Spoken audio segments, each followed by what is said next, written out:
Ubay-ubay na sab nga mga kalihukan ng padayon nga gitagadog at timan ni Gobernador Ruel Ragay digamo nini ang padayon nga pagdumalas sa rendas pangagamanan sa kagamhanang probinsyal sa Negros Oriental.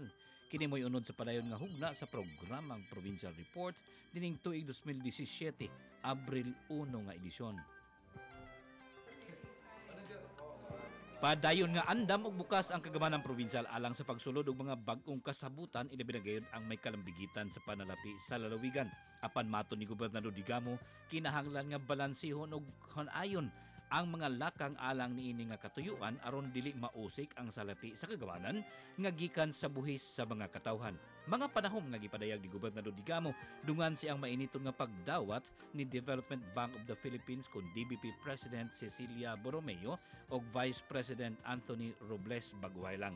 Mato ni Gobernador Digamo, nasayod kayo siya sa kadako sa potensyal sa kagamhanang probinsyal alang sa aspeto sa panalapi apan kinahanglan nga maayo ang plano ug mga lakang pinasubay nini nga hilisgutan.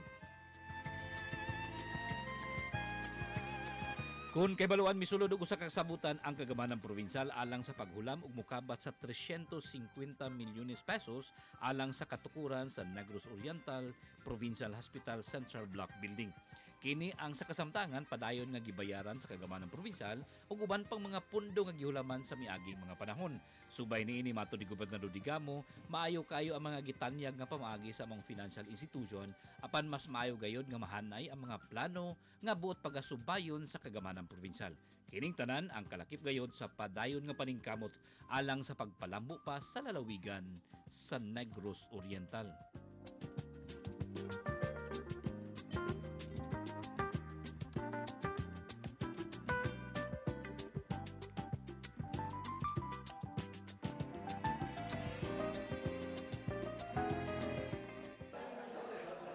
Nagpadayon ang kusganon nga pag-ila sa kagamhanang probinsyal sa kadako sa mga kaakuhan, obligasyon o labaw sa tanan sa abag sa mga Barangay Population Development Officers kung BPDO sa nagkadaang mga programa sa kagamhanang probinsyal.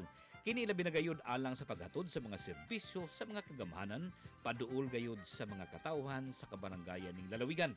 Partikular na nini ang mga serbisyo sa maayong panlawas, ang kalabot sa tukmang nga pagatiman sa pamilya ug uban pang mga hilisgutan sama sa pagatiman sa kalikupan, disaster management ug ang kalabot sa kahusay ug kalinaw sa nagkanindapit ning lalawigan. Subay niini mato ni Gobernador Digamo, padayon usab nga tagdon sa kagamhanang probinsyal ang mga panginahanglan sa mga BPDOs ilabi na gayud ang alang sa ilang mga kaayuhan. Padayon nga baruganan ni Gobernador Digamo nga iyang subling gipadayag ngadto sa mga BPDOs atol sa pagpangapod-apod sa binulan nga honorarium niini sa mga kahugpungan alang sa Santa Bayabas Interlocal Health Zone nga lugar.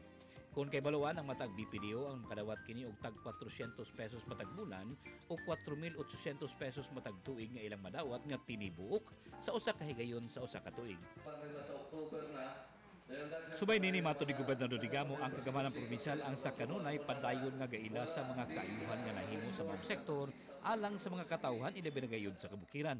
Busa ang kagamhanang probinsyal ang galanta usab sa kahimtang og mga panginahanglan sa mga BPDOs sama usab sa uban pang mga kagpungan nga nahimong katambayayong sa kagamhanang probinsyal. Sa budget ako gi-increase ang maong honorarium ninyo kay nakita nako nga na-satisfy ko sa inyong performance na may karong tuiga. And then, kabalo ko nga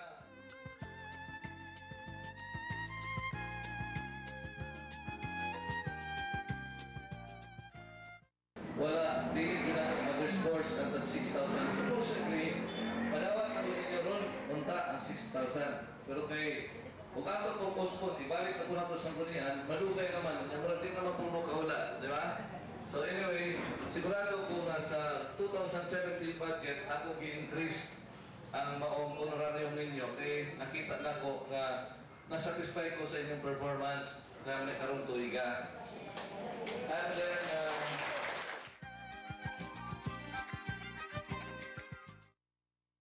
so, wala kita na po ng pagtagal tungod kay dili sa ako ang una-una, dili na ako makapot ang ako ang tumo na ako mahatag ang serbisyo ngadto sa kabarangayan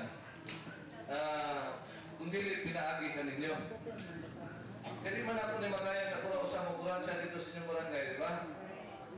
No, nagpasalamat na rin ko na sa inyo ang pagboluntaryo, inyo yung talagang nakasustain yun mo, hindi mo pag yun mo maayon. And let's continue doing this. Ano ko nga, gipasagan ako ang atuan na honorarium tungkol kaya ako nakila na kita katambayayong, kamo katambayayong nato alang sa honorarium ng Palambo ng probinsya.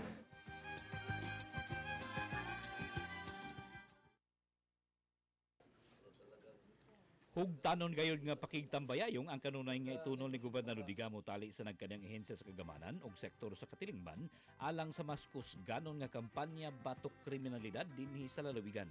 Mensahe ni Gobernador Digamo atol sa pagbisita kaniya sa mga kadagkuan sa Philippine Navy pinanguluhan ni Captain George Ibarra kinsa mao usab ang nangulo sa gimugna nga Joint Task Group DITER.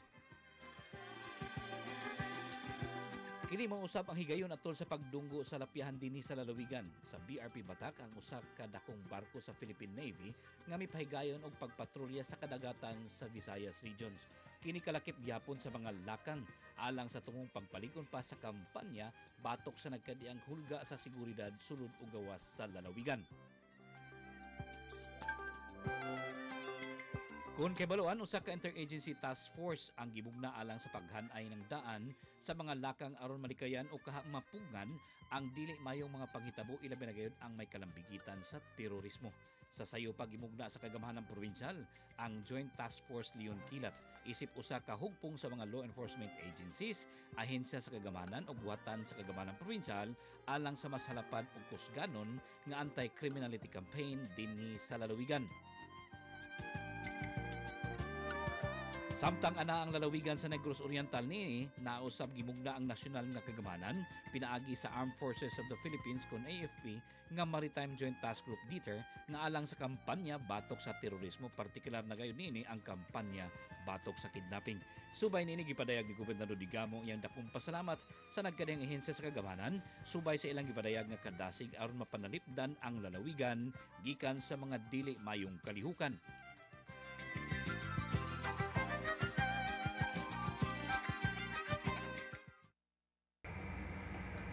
Kinimato ni Gobernador Digamo mahinungdanon kayo tungod kay dili siya buot madisturbo ang malinawon nga kahimtang ug sa maayong dagan sa lokal nga ekonomiya sa lalawigan sa Negros Oriental. Kini labi na gayud alang sa natad sa turismo kundi padayon nga misaka ang gidaghanon sa mga turista nga midangat dinhi sa lalawigan nga miresulta sa madasigon nga lokal nga ekonomiya. Kini mo'y dili niya buot matugaw tungod kay ang usa ka panghitabo daw usa ka tulo sa tinta nga may makahugaw sa tim-os ug puti kayo nga panapton. Subay niini kusganon gad kaayo ang suporta nga gitunol ni Gobernador Digamo aron mamahimo nga lig-on ang operasyon sa Interagency Task Force batok sa kriminalidad dinhi sa lalawigan.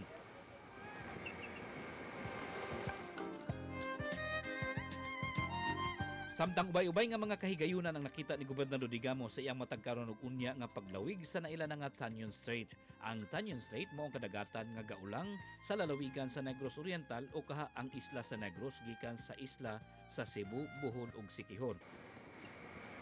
Sakay sa kahimanan pandagat sa Philippine Navy o kauban sa mga kadagkuan niini o sa kagamanan provincial, nakita gayon ni Gobernador Digamo ang kadako sa potensyal sa Tanyon Strait. Kinalabi na alang sa parihong natad sa patigayon, panginabuhian ug alang sa natad sa turismo nga mao ang usa sa nakapalig-on sa lokal nga ekonomiya sa lalawigan sa Negros Oriental. Kini nga panan-awan mausab ang dugang nakapadasig kang Gobernador Digamo alang sa tumong pagpalig-on sa mga paningkamot pagpanalipod sa kadagatan nga sakop sa lalawigan. Ang Tanyon Strait sama usab sa uban pang mga kadagatan dinhi sa nasod. Ang usa sa nailang at trading road pasulod ug gawas sa lalawigan sa Negros Oriental. Kini ang mato ni Gobernador Digamo ang parihong gadala og mga kaayuhan ug ingon usab dakong hagit alang sa mga namunuan sa lalawigan. Kahigayunan alang sa nagkadiyang mga hilisgutan, ilabi na gayon sa lokal nga ekonomiya ug ingon usab hagit alang sa hilisgutan sa internal peace and security nga mao ang gihatagan karon og dakong pagtagad sa kagamanan provincial.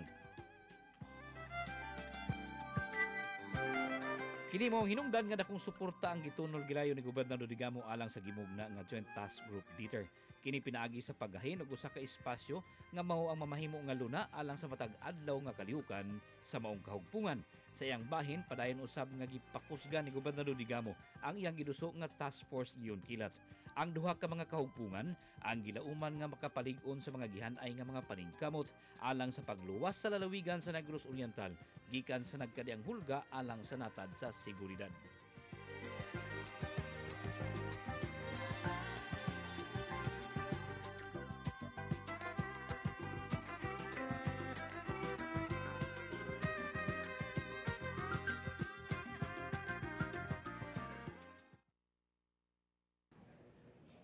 Padayon lang nga motrabaho ug magatuman sa mga obligasyon o gimbuhaton isip mga kawani ug opisyal sa kagamanan tungod kay mauman kini ang gilauman gikan kanila sa mga katawhan. Padayon nga maghugpong ug maghiusa tungod kay pinaagi niini masaligon si Gobernador Digamo nga adunay mga maayong kalambuan nga modangat sa tibuok isla sa Negros.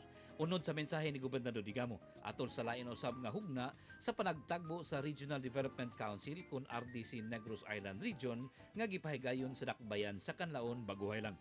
Bugtong nilang mahimo mato ni Gobernador Digamo sa kasamtangan mao ang mutuman lamang sa mga obligasyon o ipadayag ngadto sa nasyonal nga kagamanan nga angayan nga magpabilin ang Negros Island Region. Kini mo'y nahimo usab nga kalakip sa advokasya ni Gobernador Digamo atubangan sa daw walay kasiguruhan nga estruktura sa Negros Island Region. Panawagan ni Gobernador Digamo kinahanglan nga pinaagi sa mga programa sa nagkadiyang level sa kagamanan mapruibahan nga tukma ang lakang pagmugna sa Negros Island Region o Rehiyon 18. Pamahayag sa pamuno lalawigan, nagpadayon ang iyang kusganon nga suporta sa mga lakang ug panawagan aron magpabilin ang maong rehiyon. Kung kay baluan, ubay-ubay na nga mga lakang ang giduso ngadto sa nasyonal nga kagamanan alang og pinasubay niini nga katuyuan.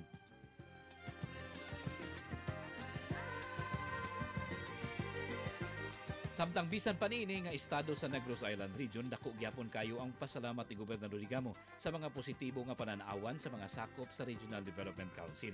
Kini nga positibo nga pananawan ang gibutangan og unod pinaagi sa pagsanong sa mga giluso nga mga proyekto nga gakinahanglan og pag-endorso sa Regional Development Council.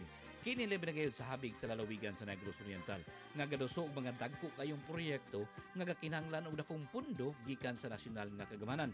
Kalakip na gayud niini ang mga proyekto sa kadalanan nga buot ni Gobernador Digamo nga mapahimutang sa mga kabukiran ning lalawigan. Kalakip nini ang kabukiran sa dakbayan sa gihulngan nga mukutay ngadto sa lalawigan sa Negros Occidental, kabukiran sa unang distrito ning lalawigan, kabukiran sa Valencia nga mukutay usab sa mga lungsod ug dakbayan sa ikatulong distrito sa lalawigan agi sa kabukiran. Sa sayo padaan ang gipadayag ni Gobernador Digamo ang iyang katuyuan nga mapahimutangan og maayong pasilidad sa dalan ang mga hilit nga dapit ning lalawigan. Kini kalakip gyapon sa mga gihimo nga mga paningkamot alang sa pagdala sa mga batakan nga serbisyo sa kagamanan paduol mismo sa mga katawhan. Kini mao gayon ang kinauyukan sa mga gihimong paningkamot isip unod sa iyang giduso nga sa probinsya magdigamo ta.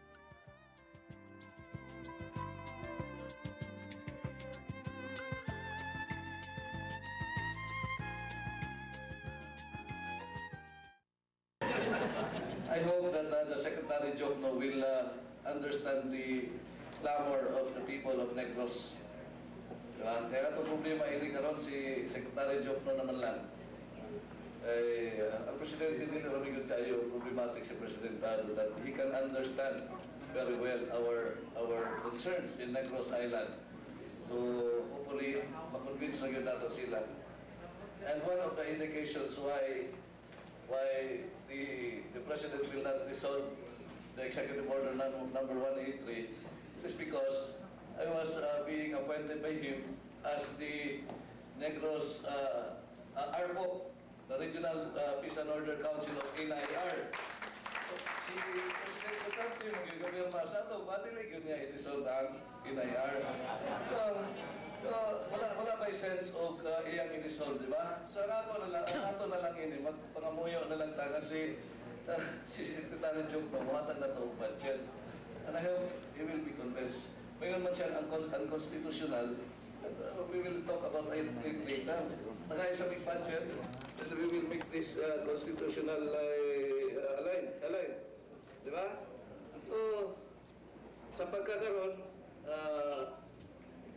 bilang gobernador sa Negros Oriental, I am fully supporting NIR. May nang maklaro yun ninyo ha.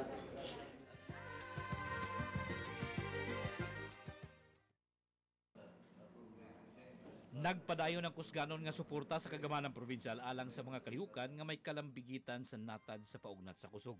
Mato ni Gobernador Digamo, kiniilabi na gyud ang nagkadaang mga kalihukan og programa